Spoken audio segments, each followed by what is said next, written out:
Hello, my name is Mackie. It is 11:32 p.m. It is January 27th, 2026. There's a lot of things that's going on in League of Legends in the last couple of days, weeks, and in a couple of days, a few months, or months, by the way. And it's really hard to wrap our head around what's going on in all these kind of leagues, especially considering the fact that I only cover like four leagues and pretty much nothing else. Sadly, for the other two, that is hard to do. So I decided for the short while that I decided to make a new little fun little segment I like to call "Keeping Up with the Leaguedashians." I know, little weird, but I decided to go for it. So why not? It is pretty much simple. I will talk about all the leagues that you may have missed or you have been catching up, of course. And I'll be discussing about them, format, and all kinds of stuff. Because, of course, we're at the end of this month and we're in the second month as we are about to get ready for the road to first stand. Okay, so let me just give you an example as a little bit of a dry run. So the LCK, this LCK is a mixed format. Actually, it's kind of like the same format as last year, but with a little bit different. We've already gone through the first 2 weeks of best of threes between the other teams playing each other in different groups. This, of course, this week will be a little bit different. This week is the group teams that gets 2 points for win for a best of five fearless team, which means if let's just say instance D plus beat Brian Gaming, I think I got it right. Yet no, it was DRX versus Brion Gaming. That team will get two additional points, or this group will get two additional points, and that will determine which group will be the winners group and go to the playoffs, and which other group will not and have to play in the play-ins and get eliminated. As we already see, Genji and T1 are clearly above the rest in this group. It's pretty much like a no-brainer, of course. D plus are on top of that group. Hana Life has been struggling. Like I've already mentioned about Hana Life Esports losing to of all teams D plus, which is a shocker to me. KT roster, I think one of the losses is more egregious than ever. Which, by the way, I think this is now my team of the week. I don't know. Just saying. And FearX is also joining the pile as well. DRX is bottom at 1 and 3. But this is the week that pretty much changes everything. In about 3 hours by the time I finish recording, or by the time this video come out, the first best of five game will be taking place. And this is going to be the theme for the rest of the week. Five best of fives to determine 10 points being an offer for each group, and that will determine who will go through and who will go out and all that stuff. The feature matchup will be Genji versus Online Esports, and that will be the final series of the regular season before the playoffs. So this is going to be a little bit interesting, a little bit an interesting way to do the LCK. I will have one piece of news to talk about the LCK. That's it's not involved not involved the LCK Cup, but pretty much a beyond scope of why the finals of the LCK Cup is massive, really, really massive. But that will be for Friday's thing. For now, this is what we got right now. It's pretty much virtually cut and dry. Other than how the Live Esports struggling and KT not surprising struggling, of course, and D plus with Showmaker being back, so not too much. To the LEC versus, ladies and gentlemen, the LEC versus. Well, it's only best of one. We're not going to make any sweep conclusions about best of ones. But Common Corp is pretty much the top dog, and their sister team is not. Which, let's be honest, I am not surprised the slightest.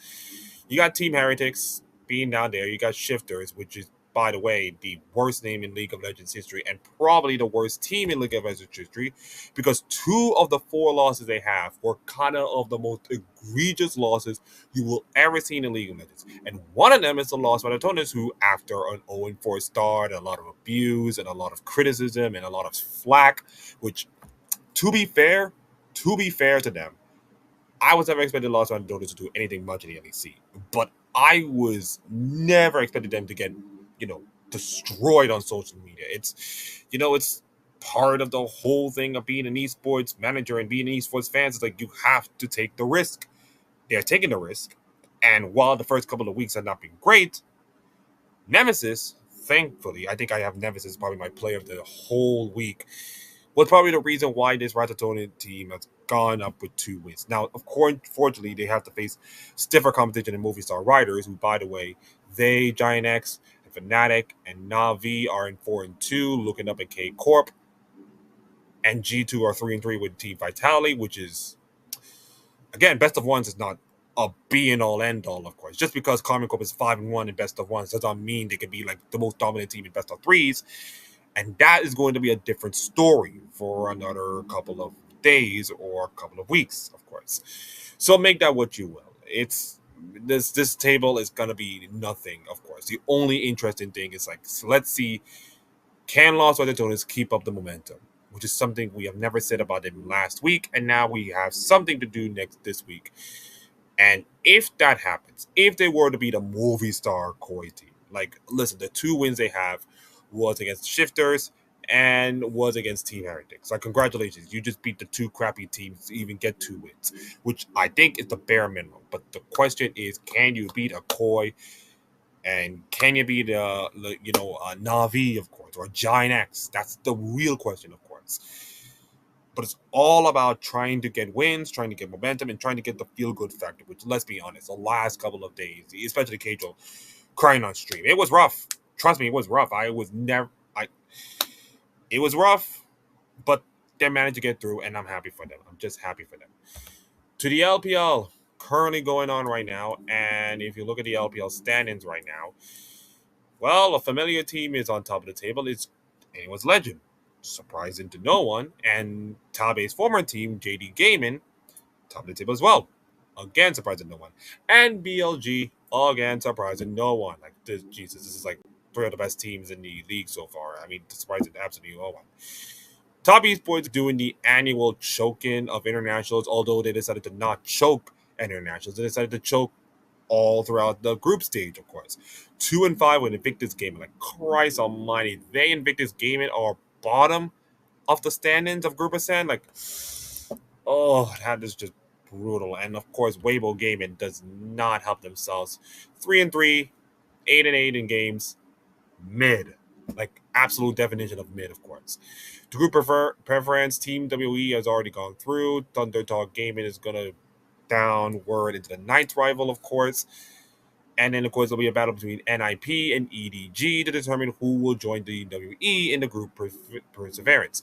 In Group Nevada, LNG are pretty much on top, of course. OMG and Ultra and LGD is trying to make sure they're not getting eliminated in the first stage, of course. So, really interesting stuff. But I have to say that this is not a surprise to anybody. We see JDG, BLG, anyone's legend being top, of course. It's those kind of, I think these are my 3 teams that can feel like they can go on and win LPL right now, barring any catastrophe, of course, from now on to the end, because we don't know what Top Esports or Invictus Gaming will do. We don't know what Weibo can do. It's like crazy stuff, of course, going on right now in the LPL. But for now, it's the unsurprising teams on top and pretty much nothing else.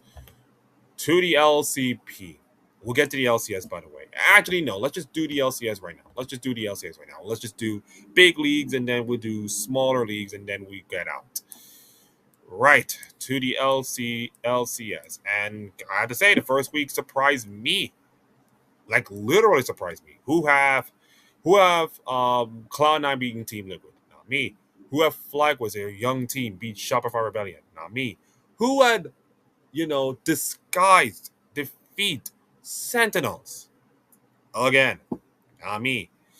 That is how shocking this first week has been. And I feel like right now, if you are an LCS fan or any kind of fan, this is kind of like the most wildest week ever. Of course, company with the return to LCS, which is great for me and great for everybody and great for viewership.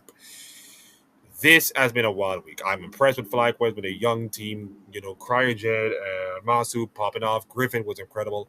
I'm impressed with Cloud9, Vulcan, and APA just popped the hell off, just destroying anything about Team Liquid. Let's be honest. Everybody was expecting Team Liquid with the duo performance that they have in the tag team tournament and the scrimmage. I was thinking, yeah, this is going to be an easy Team Liquid dub. But I was wrong. I was absolutely wrong. It was not to be, and now they have to face Shopify Rebellion next this week to trying to re up themselves. So let me just tell you the matches. By the way, I think this take place Saturday and Sunday. So Cloud9 versus Lion. Flag will take on Dignitas. Lion will take on Cloud. Oh, I think I already done that. Okay. Let's just let's just go to the schedule. Okay, thank you. Cloud9 Lion, Sentinels and Dig, then Flagways and Dignitas, and then Shopify Rebellion Team Liquid. So that's Saturday and Sunday matches, 1 p.m., 4 p.m. Pacific time, of course, which is around like 4 p.m., 7 p.m. ish kind of time, of course, in our time. But those are going to be pretty good matches. But if the first week have anything to indicate, of course, we're gonna aim for a long one. And also one big shout out to Sanjin, who was whoo, amazing. And now we get the battle between Griffin and Sanjin, the battle of the incredible rookies. Although you can say that Griffin is not a rookie by any case of imagination, but okay, fine. I'll take your word for it. And I think the most interesting matchup would be the FlyQuest Dignitas game. And the FlyQuest Disguise Toast game. And maybe Cloud9 Lion. I think Cloud9 Lion will be also an interesting game. I think these two high matches will be the most interesting litmus test to see can this guys punch above their weight and to knock down a. Remember, they're still the reigning champions, FlyQuest, but there are like the young team, of course, they're trying to rejuvenate. So expectations are not that high, but they are still the champions. And the question is, can this little disguised team do it again against another top team like FlyQuest? And can Lion with Impact, yes, and Dokla with some substitutes manage to knock off a really strong Cloud9 team? That's going to be a huge question, of course, in those two games. So, anyways, that is the LCS for you. To the LCP. Yes, the LCP, ladies and gentlemen, we are going down right now, and we have a logjam of standings. Gam, Deep Cross, MVK, Secret Wells, CTPC, Fly Noise are all the 2-1. Early days in the league, of course, and I think this is the last week of group stage matches. I think this is the last week of regular season matches before we get to the playoffs, of course. Let me just see if I get this right because I think this is only the single round robin format. No, no, no. There's still more matches, of course.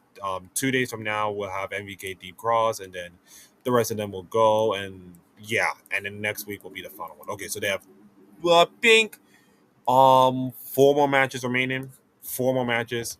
So yeah, a lot of stuff. And my LCP knowledge is not being great. Let's be honest. It's kind of so yeah, there it is. Single round robin, 7 games, best of 3, top 6 will make playoffs and all that stuff. But to see this kind of competition right now, to like see all of this, it just showcases that the LCP is so competitive right now. I think DFM is going to be relegated. I don't see DFM going to come back in this form. So do SoftBank Hawks. And by the way, both LGL teams are really struggling. Ex LGL teams, mind you. And it's a struggle bus for them. It's a real struggle bus for them. And Ground Zero trying to hold their own, at 1 and 2. They're fine, but a long way to go. Long way to go. And finally, to CB Cup, another best of ones, which again, I do not take best of ones with a grain of salt, but here we are, I guess. And for the CB Los Grandes. Los Grandes. I'm impressed with them. 5-0, pretty good start. Pain Gaming, Jesus Christ, they went. For anybody who don't know Pain Gaming, last year they made it to Worlds. No, yeah, no, actually, no, they didn't make Worlds. But Pain Gaming had a really strong one. I think they. I mean, if you look at this team, can I look at this team? I think look at this team. They have. I think they have some talent. They got Robo, Tinos, and Kuro. Oh, okay. I think that pretty much, yeah. Oh, so because of the disgusting acts by TTN, yeah, I think they're bringing them some substitutes, and yeah, you can see it really affects the team. Like Jesus Christ, it just hurts them. But I think one player in particular, I think secondary power. We already talked about it. It's Donho, of course. It's Doho, of course, the newest bot laner from Los Grandes, and he is amazing. I think I heard about him. I think I didn't see much of the games, but I think I heard about how good he is. And if he can pop off really well, especially as a rookie, of course, he will do well. And of course, he'll have mistakes as a rookie. That's fine, but if we can get this guy absolutely cooking for this team, and imagine in a home crowd, and sucks that the first stand will be taking place at a studio because riders are too cheap, of course, to even buy like a 5,000 seat studio. But I digress. But if we see him in an international matchup against those competitions, oh my god, he's going to be absolutely amazing.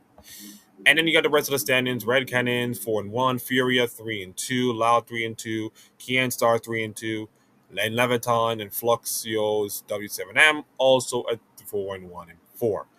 So those are the standings for the best of ones. A lot of leeway to go. I think this is the last week, of course, before the real playoffs begins. So yeah, that concludes everything. Yeah, I know it's short, and I know this is something, but I do not want to go like 30 minutes of tangent and make you guys sleep for the next hour, of course. So keep it short, keep it brief, and talk all leagues and all kind of stuff. And that is how keeping up with the Leaguedashians is how it goes. So, anyways, thank you all for watching. We'll see you all tomorrow for a new flock of news that involves DLCK, Koi, and plenty more.